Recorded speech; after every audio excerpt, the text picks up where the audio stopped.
si esto es distribuido por alguien del gobierno y Milei sabe que esto es distribuido por alguien del gobierno, esto aún así todo va a ser distribuido para dejar al presidente en una posición, no sé, dejarlo en ridículo. A mí me parece una locura que ese audio se tome aire, me parece que no, y en este punto sí me voy a poner muy a favor acá de la privacidad que merece el presidente de la Nación como cualquier otra persona. Hay rumores de que ese audio puede salir a la luz antes del lunes que viene. Bueno, prácticamente anunció que va a salir antes del lunes que viene, se declaró en contra y a favor de las instituciones. Bueno, antes del lunes vamos a tener el audio del presidente, es decir, van a ir más en desmedro de la autoridad del presidente. Y ahora voy a hacer una aclaración de qué significa el deterioro del presidente Milei. El mismo círculo rojo que dice que el presidente es un pato rengo que no va a seguir, dice que hay que mantener el rumbo. Y lo que vimos ayer es que el rumbo se mantiene más allá de que todo esté diciendo que es un estúpido. Ayer hubo dos votaciones, una atrás de la otra, en donde se le sacaron subsidios a las zonas frías del gas, es decir, va a haber un montón de gente que vive en zonas más frías que los que vivimos acá, y que tenían un subsidio del gas. Le van a duplicar el precio del gas en el invierno a esa gente, a muchos argentinos. E inmediatamente que terminaron de votar eso, votaron perdonarle deudas a Edenor y a Edesur, por mucho dinero. Lo que quiero decir es que hay un bloque de poder hoy muy afianzado, muy firme, que se sostiene más allá de los vaivenes de la política. Yo diría fuertemente influenciado por la Embajada de Estados Unidos, que dicen que estuvo bastante activa en esta votación. Estuvo activo también en el despido de una importante periodista, me dicen, por el tema de Gaza. Es decir, hay un embajador de Estados Unidos, una suerte de virrey, que habla todo el día. Lo dijo cuando vino, ¿se acuerdan cuando la Mela dijo voy a hablar con todos los gobernadores? Entonces, uno tiene que empezar a pensar. Todos creen que va a perder las elecciones el presidente Milei. Todos, bueno, aparte del círculo rojo, yo no estoy tan seguro. Todos repiten que hay que mantener el rumbo, repiten que hay que evitar que Kicillof sea presidente. Ahora, da la impresión de que a muchos no les preocupan quién es el presidente. Si el presidente está fuerte o no está fuerte. El rumbo sigue igual. Y el rumbo es una especie de Hulk Robin. Le saco a los que menos tienen para darle a los que más tienen. Ojo con eso. Me parece que todos deberíamos leer esto, de que pasaron las dos cosas al mismo tiempo. Ayer fue un día en donde el presidente quedó desnudo en su estupidez. De todos lo vimos, en su fragilidad emocional, en que realmente la gente que está con él no lo respeta. Y al mismo tiempo, lo que él manda al Congreso sale. Lo manda él. Recordemos que los primeros proyectos los hicieron en un hotel donde lo tenían encerrado 4 meses, el gran decreto, la ley bases. No la hizo él. Ariel Jalad encontró un Word en donde directamente era del estudio de abogados que representaba a esos grandes empresarios. ¿Quiénes gobiernan? ¿Gobiernan esos grandes empresarios? ¿Gobiernan la Embajada de Estados Unidos o gobierna Milei? Hay un país, Perú, que utilizamos como ejemplo, donde cambian los presidentes, pero las cosas siguen siendo siempre igual. No cambia la política, no cambia el beneficiario de las políticas, no cambian los que pierden, los que se ven perjudicados. ¿Fue una muestra ayer de que acá puede ser igual la cosa? De que no importa quién manda, porque guarda que ese congreso de porquería que han armado, repito, ayer los radicales dijeron que el límite es el kirchnerismo. Con esto que están haciendo, el límite de Puyaro es el kirchnerismo. Yo creo que si estuviera Hitler acá, el límite de Puyaro seguía siendo el kirchnerismo. Entonces, con esta gente en el Congreso, con este sistema judicial, con este sistema de medios, qué difícil va a ser cambiar el país a pesar de ganar las elecciones. Si un presidente como ayer, absolutamente inerte, no teniendo capacidad de respuesta, de todas maneras logra sacar esas leyes en favor de los que más tienen, bueno, no sé qué va a cambiar cuando pierda Milei. Va a ser complicado. Fue una muy buena muestra de poder, del poder sustentable, de ese bloque de poder que hay en Argentina, esa mezcla de Estados Unidos y acción empresaria argentina. Ayer dio una demostración, es decir, tranquilo que él está hecho bolsa, pero nosotros estamos al frente.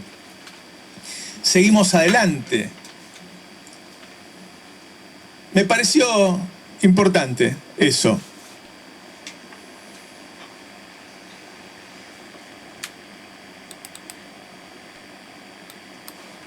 Auspiciaron.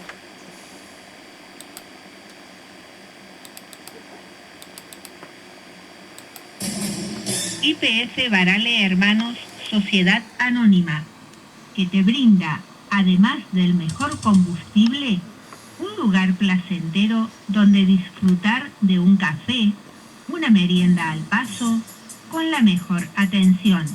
Recibimos todas las tarjetas.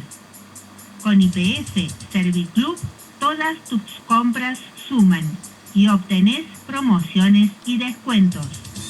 Cambio de aceite, chequeo integral en YPF Boxes, que podés pagar con naranja en 6 cuotas sin interés.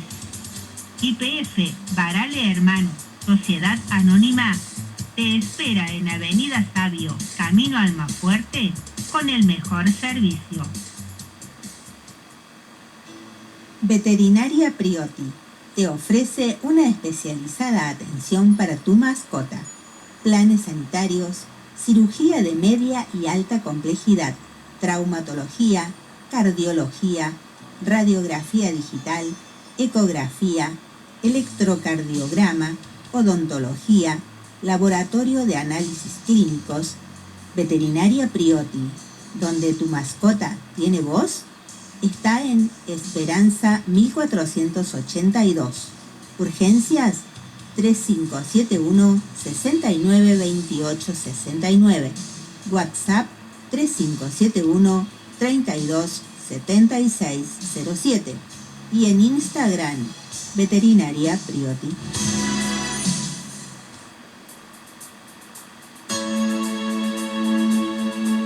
Recordá este nombre, Franco, para trabajos de albañilería en general, pintura de techo, casas, rejas, aberturas, lavado de techos, colocación de lamiplast, plomería, soldadura de todo tipo, reparación de motoguadañas y motosierras. Comunicate con Franco al 3571 60 83 31.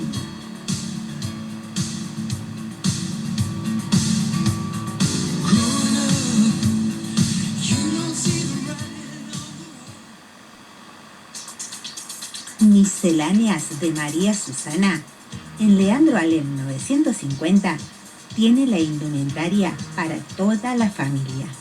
Bebés, niños, jóvenes y adultos se visten en Misceláneas de María Susana. Alem 950, teléfono 3571 60 70 21, Río Tercero. Llegate a Miscelánea María Susana. No te vas a arrepentir cuando veas los precios, calidad y variedad de prendas. Comprobarás que valió la pena y te vas a llevar todo. Te recuerdo nuevamente la dirección. Alem 950, Río Tercero. Miscelánea María Susana. Marcos y Ariel, desmalezados, podas, extracción de árbol. Teléfono WhatsApp 3571 456 295.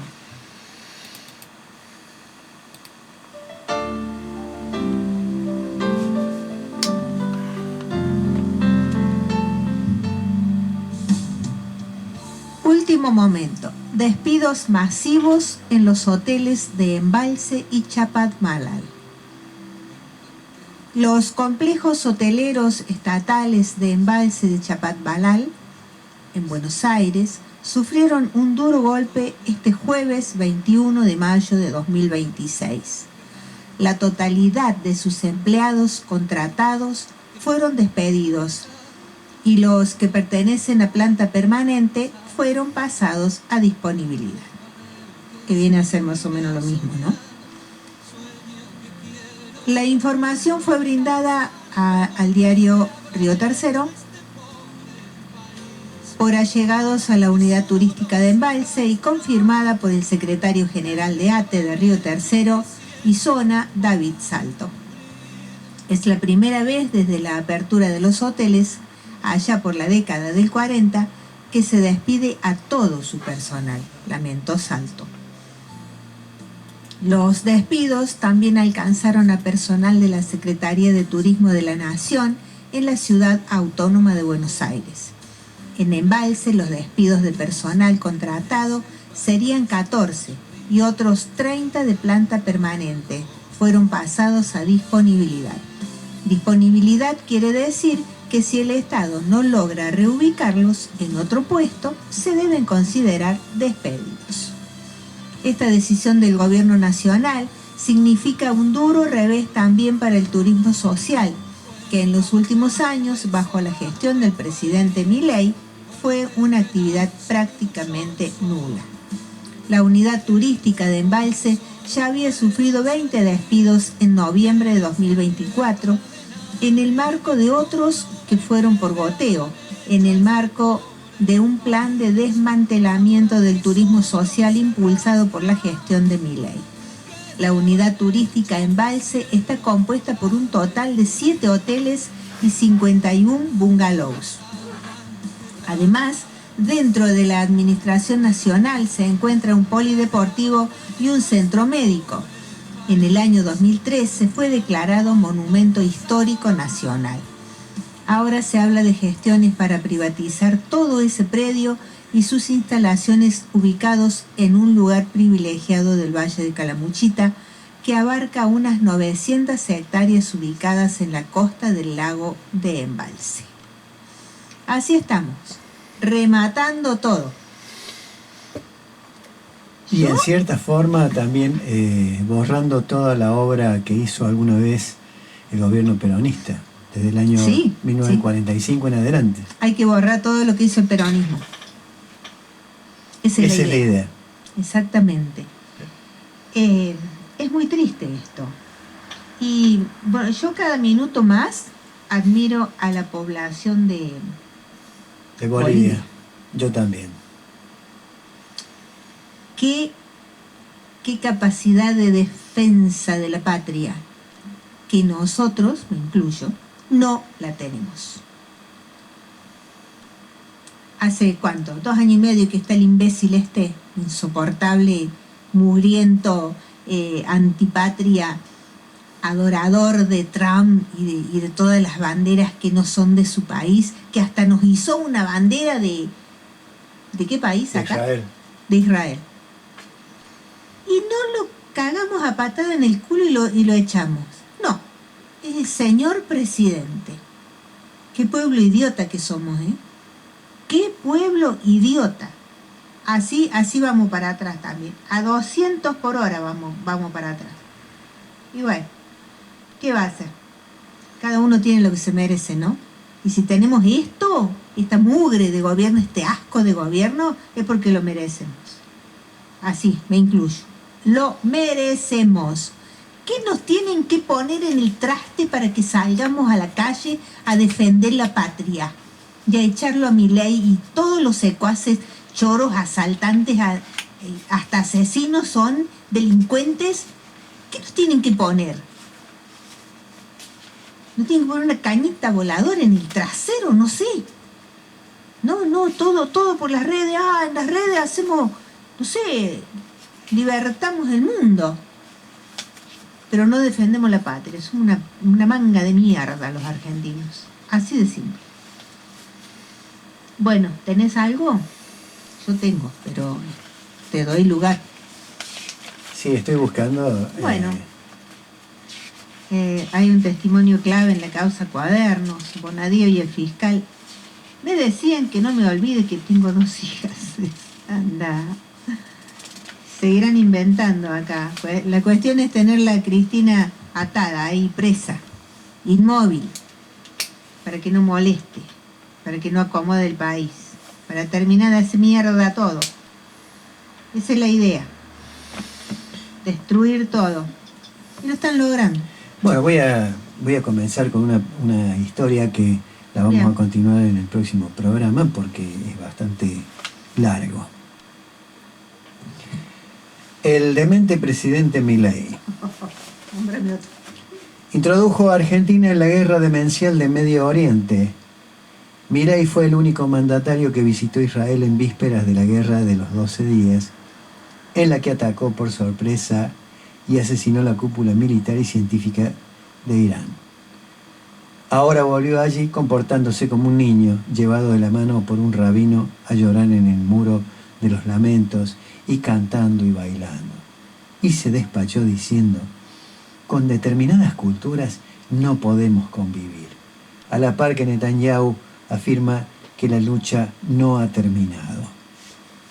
Es notable cómo los grandes medios independientes argentinos, enfrascados con los casos Adorni y Chiquitapia, fingen demencia ante la demente política exterior del presidente Javier Milei, que ha decidido involucrar a Argentina en el demencial conflicto de Medio Oriente, que tiene dimensiones bíblicas, donde en una caprichosa geografía se mezcla la religión y la cultura con la moderna energía del petróleo, que antes se denominaba el betún de Judea.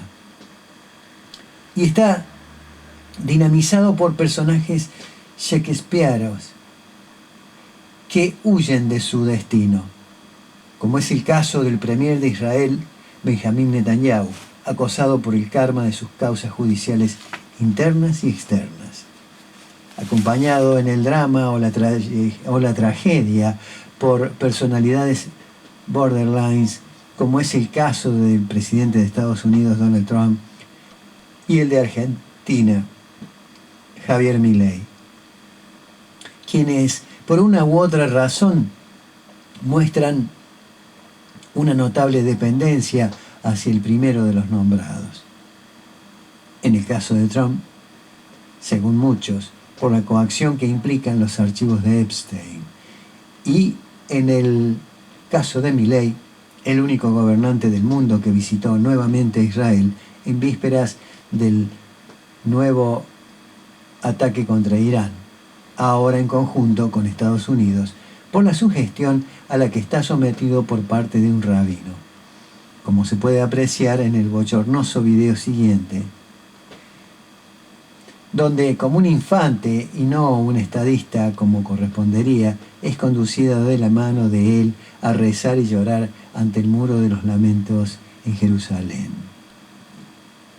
Al respecto, se han alzado muy pocas voces altamente críticas oponiéndose a ello, como la del doctor Miguel Rodríguez Villafañe, ex juez federal, abogado constitucionalista y periodista de opinión, quien recientemente publicó un artículo que seguidamente stripteasedelpoder.com reproduce, titulado «El alto riesgo país es Milei y la guerra», donde propone las medidas extremas de que el Congreso declare la ilegalidad del accionar al respecto por parte de Milei y le inicie juicio político por ello. Por estos graves motivos, resulta muy ilustrativo realizar previamente, por cuenta de stripteasedelpoder.com, un raconto de ese demencial conflicto para abarcarlo en todas sus complejidades y dimensiones. La raíz enferma del actual conflicto.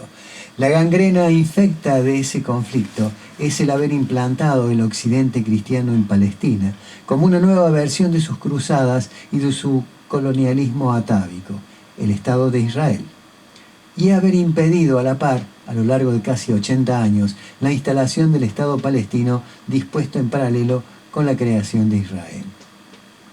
Como consecuencia de que un vasto sector fundamentalista israelí no se conforma con parte de Palestina, sino que la quieren toda para plasmar el Gran Israel o Eretz Israel, quedándose incluso con las indispensables fuentes de agua como los altos del Golán y el río Litani libanés, siendo necesario para esto contar con una absoluta supremacía militar y científica sobre sus vecinos, para que no puedan impedirlo, siendo esta la raíz maligna de la fase actual del conflicto. en el cual Israel parece haberse convertido en el viejo imperio asirio, la superpotencia militar dominante 3000 años atrás en Medio Oriente, con su ejército profesional tecnológicamente avanzado. Y el primer terrorismo de Estado que se tiene registro por la violencia extrema y cruel que ejercía sobre los pueblos vecinos que conquistaba, incluyendo el genocidio. Bajo la cantinela de Occidente, Israel tiene derecho a defenderse. Netanyahu, acusado de genocidio por la Corte Penal Internacional, se ha convertido así en un moderno Asurbanipal o Sardanápalo, el rey que llevó al imperio con sede en Nínive a su más alta expresión, antes de que cayera ante una coalición de reinos liderada por los medios iranianos, cohesionada por el intenso odio que había sembrado en la región del Medio Oriente. El sionismo y el petróleo. El conflicto, sino también extrañas conexiones con Argentina que recomendarían extremar la cautela. Sintéticamente, fue el periodista Theodor Herzl quien, a fines del siglo XIX, en su libro El Estado Judío, propuso solucionar el problema judío existente en Europa con un moderno Estado judío que podía instalarse en Palestina o Argentina, en tiempos en que el betún de Judea, como se llamaba por entonces al petróleo, adquiría cada vez mayor importancia como fuente para la iluminación, apareciendo por esa razón las grandes compañías petroleras. Pero además, a principios del siglo XX, la Royal Navy inglesa se planteó que si no reconvertía su flota del carbón al petróleo, perdería su supremacía en los mares.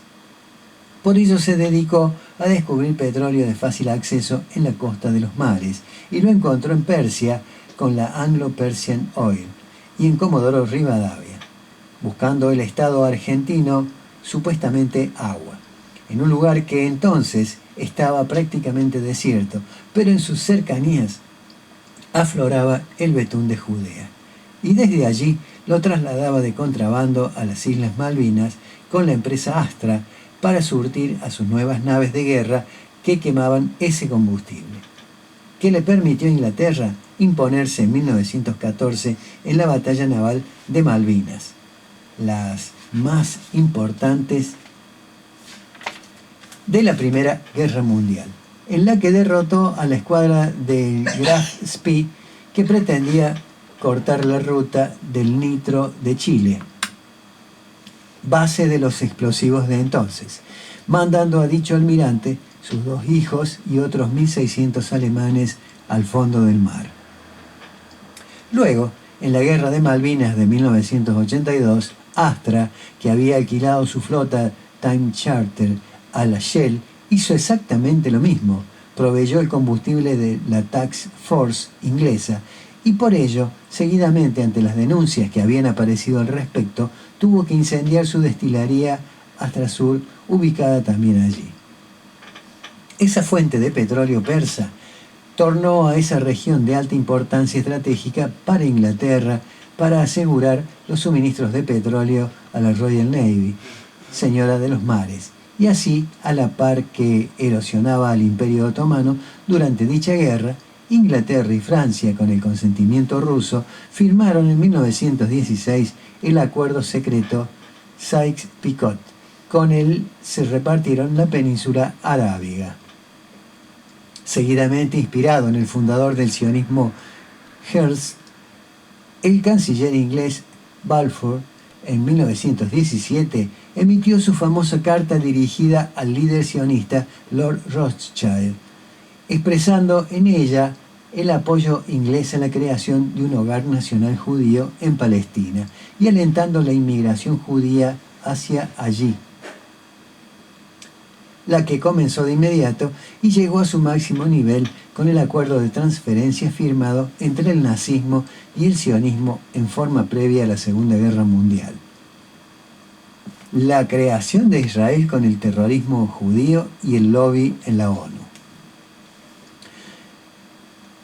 Tras esa guerra, habiendo acumulado una masa crítica de población judía equivalente a 1/3 de la población total en Palestina, un intenso terrorismo judío y un intenso lobby sionista en la naciente ONU, posibilitó la creación del Estado de Israel y el palestino, olvidando el principio de autodeterminación de su carta constitutiva, que por entonces estaba integrada solo por una cincuentena de países, en donde todos los países de la región votaron en contra. Resulta notorio que fueron los judíos quienes reintrodujeron el terrorismo en Medio Oriente en el siglo XX, después de haberlo practicado intensamente con los sicarí judíos en el siglo I, en contra de la dominación romana e incluso contra los judíos que la aceptaban, de donde proviene la palabra sicario, empleando para ello pequeñas dagas o sicas mezclados en las multitudes, disimulando incluso los crímenes que cometían, presentándose como auxiliando a sus víctimas, como un típico atentado de falsa bandera, habiendo adoptado el primer premier de Israel, Ben Gurión, el nombre de uno de los líderes de esa banda terrorista, y tanto él como Begin, hasta el día de su muerte, se jactaban de su pasado terrorista. Pero no solo lo reintrodujeron, sino que lo llevaron a su máxima expresión con la voladura en Jerusalén del Hotel King David, el primer mega atentado dinamitero de la historia, que se festeja en Israel como una fecha patria. Entre otros, muchos dirigidos contra cuarteles y soldados británicos, aldeas y mercados palestinos e incluso la embajada británica en Roma, sumando a ellos los asesinatos de los mediadores de la ONU, el conde sueco Folke Bernadotte y el inglés Lord Moyne. Imitando a los sicarí, con el aval occidental y cristiano de que Israel tiene derecho a defenderse, Israel perpetró hasta el año 2017 2.700 intentos de asesinatos selectivos, superando largamente a Estados Unidos con los 48 que ordenó el presidente Bush hijo y los 353 que ordenó su sucesor, el Premio Nobel de la Paz, Barack Obama. Quien da cuenta de esas cifras es el periodista e investigador israelí Ronen Bergman, en su libro Rise and Kill First: The Secret History of Israel Target Assassinations. Levántalo y mátalo primero. La secreta historia de los asesinatos selectivos de Israel sería más o menos la traducción. Proveniente de la cita del Talmud: si alguien viene a matarte, levántate y mátalo primero. Con un intenso lobby sionista, en 1948, la flamante ONU dibujó un curioso mapa de Palestina, que no solo le adjudicó a Israel, con su tercio de población judía, casi el 60% del territorio de Palestina, sino que además le otorgó una extensa salida al mar Mediterráneo y otra al mar Rojo y a las nacientes del agua potable del río Jordán, dejando a Jerusalén como ciudad abierta. Esa nueva cruzada o aventura colonial en contra de la autodeterminación de los pueblos fue impulsada principalmente por Europa, empuñando ahora el holocausto en vez de la cruz, con un post-cristianismo europeo que, con sus culpas, consintió que la religiosa pasión de Cristo, que no se podía cuestionar, fuera reemplazada por la religión laica de la pasión del holocausto, que tampoco se puede cuestionar, siendo reprimido esto, como antaño durante la Inquisición, con graves penas. Se concretó así una magistral inversión de la culpa, donde los cristianos europeos que hacían responsables a los judíos de la muerte de Cristo pasaron a ser, con su antisemitismo, responsables del holocausto. Y con esto damos por finalizada esta parte, que la vamos a continuar en el próximo programa, el lunes, porque es más que interesante. Es historia pura y y van a entender muchas cosas y van a encontrar explicación a otras tantas en la medida que vayan conociendo todo esto. Y como siempre decimos, si les interesa recabar mayor información, entren en el sitio de stripteasedelpoder.com. Ahí van a encontrar las biografías no autorizadas de la mayoría de nuestros políticos, los que ya fueron y los que están en este momento. Y se van a dar cuenta que tienen más agachada que negro tirando bomba, dijera el cordobés capitalino. Y se van a enterar de muchas cosas que les van a dejar boquiabiertos, cosas que desconocemos de nuestros transparentes y honrados legisladores. Esto que es cortito. Hoy 21 de mayo es el aniversario de la fundación de la fábrica militar de Río Tercero. ¿Sabías? ¿Te acordabas? 1936. No. Nuestra fábrica militar Río Tercero fue inaugurada el 21 de mayo de 1936, cumpliendo hoy 90 años. Y es importante saludar a todas y todos los riotercerenses fabriqueros que día a día trabajan con el compromiso y dedicación que la hacen crecer, siendo hoy una empresa estatal sólida que garantiza el abastecimiento de las Fuerzas Armadas y el fortalecimiento de la industria para la defensa. Este crecimiento ha comenzado con fuertes inversiones hacia nuestra fábrica militar Río Tercero, a partir del año 2003, con la asunción del presidente Néstor Kirchner, y continuó con el gobierno de Cristina Fernández de Kirchner. No sé en qué condiciones está ahora, ¿no?